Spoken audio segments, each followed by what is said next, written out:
On parle de notre judoka préféré, Astrid Nieto. Oui, ouais. Qui, vous le savez, a été championne de France pour la 3e fois consécutive. C'était la semaine dernière dans la catégorie des moins de 52 kilos.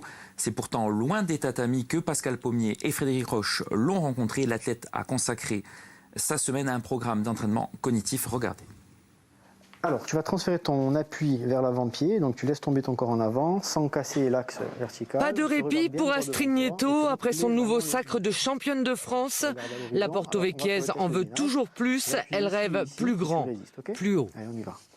J'ai pour objectif d'être championne du monde, championne d'Europe, médaille olympique. Donc clairement, j'ai pas d'autre choix. Aujourd'hui, le judo, oui, c'est bien, c'est mon sport. Voilà, je le travaille tous les jours, mais il manque toujours quelque chose. Et ce quelque chose en plus, elle est venue le travailler ici, dans une structure bastiaise, spécialisée dans les programmes d'entraînement sportif cognitif.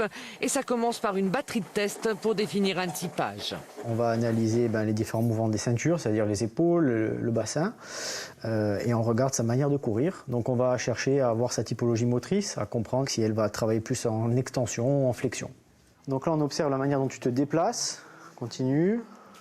Alors, le typage va nous servir à comprendre l'athlète, sa manière de bouger, de gérer son centre de gravité, comprendre quelles sont ses chaînes musculaires préférentielles, en gros de comprendre comment elle va bouger. Ok Astrid, on va avoir 8 balles jaunes, 4 vont devenir orange, puis vont redevenir jaunes. L'étape suivante, c'est une batterie d'exercices.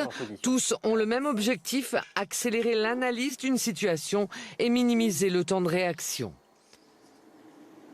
On va lui demander de faire plusieurs choses en même temps.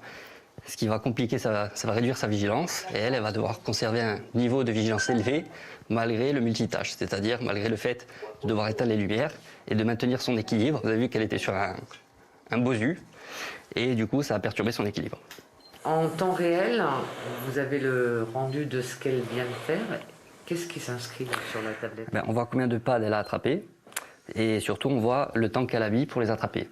Donc c'est en millisecondes, on sait qu'elle a mis 439 millisecondes et exercice après exercice, on va essayer de réduire ce temps de réaction. C'est difficile parce que c'est pas un domaine que je maîtrise et je pense qu'il va falloir encore un peu de temps pour que je sois plus à l'aise avec tous ces exercices.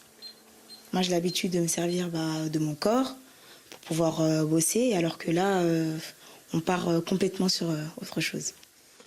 Astrid Nieto est une des premières athlètes en Corse à faire appel à ce programme complémentaire à une préparation physique. Ces techniques sont couramment utilisées en Europe du Nord. En Corse, cette toute jeune société est pour l'instant la seule à les proposer.